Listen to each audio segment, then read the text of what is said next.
এতগুলো শহীদ, এতগুলো আহত, এতগুলো পঙ্গুত্ব, এত হাত, এত চোখ, এত পা হারানো, নতুন এই স্বাধীনতাকে আর কারো হাতে আমরা বিক্রি হতে দেব না।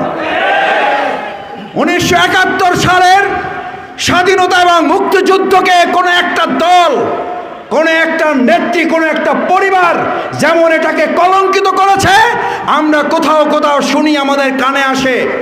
আমাকে প্রশাসনের কেউ কেউ ফোন করেন, আমাকে নিরীহ প্রকৃতির কিছু সাধারণ মানুষ আমাকে ফোন করে আফসোস করে বলেন, মাসুদ ভাই, 1971 সাল পরবর্তী মুক্তিযুদ্ধ এবং স্বাধীনতা আমাদের একটা দলের কাছে জিম্মি হয়ে গিয়েছিল। আবার 2024 সালের জুলাই আগস্টের এই গণ অভ্যুত্থানে নতুন স্বাধীনতাও যেন কোনো একটা ব্যক্তি এবং জনগণের কোনো একটা দলের কাছে যেন এটা জিম্মি হতে না পারে, সেটা খেয়াল রাখবেন।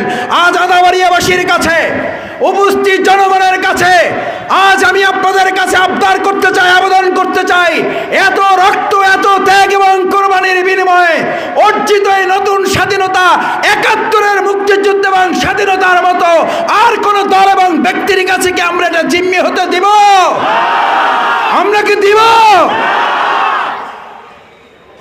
সেটার জন্য এখানে আজকে যারা উপস্থিত আছেন তাদের সবাইকে বিশেষভাবে আন্তরিক কৃতজ্ঞতা জানাতে চাই। সম্মানিত ভাই এবং বন্ধুগণ, আমরা প্রশাসনকে সহযোগিতা করব।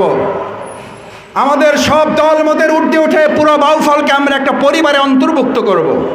পরিবারের সদস্যরা সুখে দুঃখে মিলে মিশে যেমন ভালোবাসায় নিজেরা সহ অবস্থান করে, আমরা আমাদের এই প্রিয় বাউফলেও সহ অবস্থানে বিশ্বাসী সমস্ত মত এবং পথের মানুষদেরকে নিয়ে একতাবদ্ধ হয়ে আমরা জীবনযাপন করে পুরো বাউফলকে একটা পরিবারে অন্তর্ভুক্ত করব। লাকাদ কানা লাকুম ফি রাসূলিল্লাহি উসওয়াতুন হাসানা।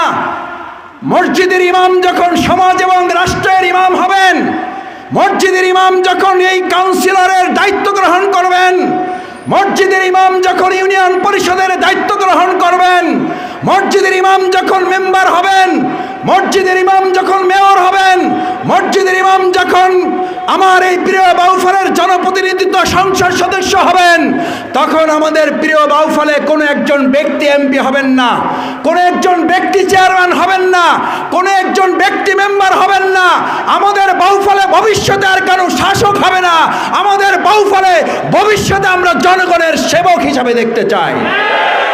আমি বাউফলবাসীর কাছে জানতে চাই, আপনারা কি ভবিষ্যতে বাউফলে আর কোনো শাসক চান নাকি সেবক চান?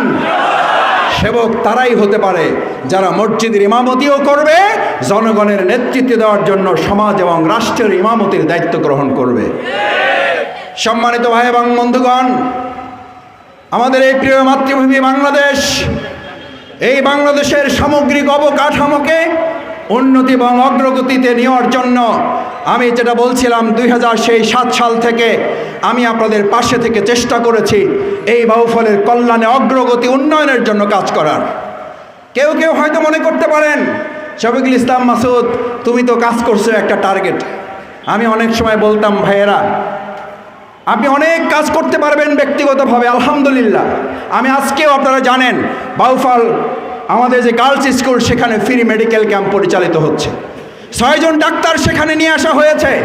বাংলাদেশ জামাত ইসলামী বাউফল উপজেলা সংগঠনের পক্ষ থেকে ফ্রি মেডিকেল ক্যাম্পের জন্য 6 জন ডাক্তার সেখানে এখন কাজ করছে।